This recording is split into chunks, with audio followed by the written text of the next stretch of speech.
All right, we're here with, let's see, Michael Roberts, Chairman of the Groton Sustainability Committee. So what It's a commission. Commission? Yeah. So what's going on with this well-being project? There is a new movement sweeping the country that really is changing the language of sustainability from a language of regulation and requirements to a language of invitation, community, and people-centered, to invite people into sustainability rather than to require them to be sustainable.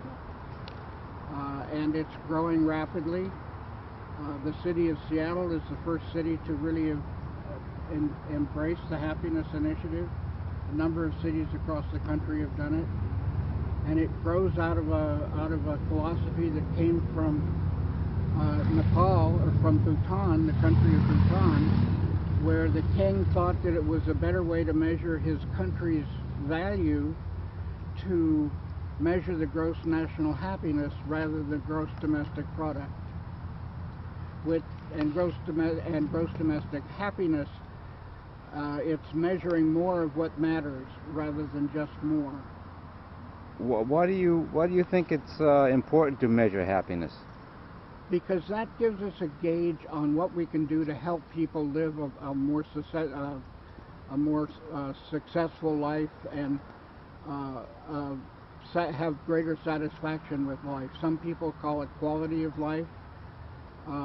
There's a lot of people who don't think that they are as satisfied with life as they could be, and this is one way to measure how satisfied they are. And then where we find that lacking, we can develop policies or procedures to make it better for them.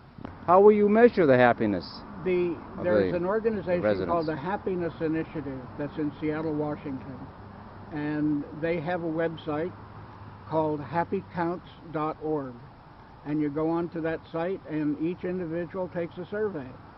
They get their own survey back to them when they're finished, and it's compared to how everybody else in the country, and they have over 30,000 takers of the survey, so it's a really good sample, and they can see where they fit with the rest of the country. And then the more people in a community that take it, we can get report from them about how the community is feeling about happiness and where the areas are where the community could develop policies or processes or other things to help the people in that community become happier, or have greater satisfaction with life.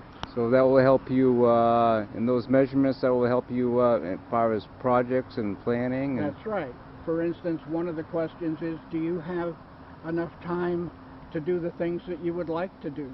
How is your time balance? Are you balancing your recreational time with your work time? Most people say no, they don't. They don't have enough time. Well, then you start thinking, how can you help a community to give the people more time? Other communities have built little pop-up parks where people can just sit down and enjoy a little nature as they're walking through the town, or put up park benches, or any kinds of things that would help the people to enjoy their surroundings and enjoy life better. Very good. Thank you very much for your time. You bet. And as we leave you here, describe what we have here. Where are we? We are in the Petapawag boat launch, which is one of my favorite places to come in Groton. It's quiet. The river runs past it. It's a confluence and a coming together of nature and the river, and it's just a great place to come and think. So this is a happy place then. Yeah. For me, it's a happy place. It's a place where I could feel contentment, and because this is very close to where this community got its start, this is the beginning of everything Groton, as far as I'm concerned. Very good. Thank you very much. You bet.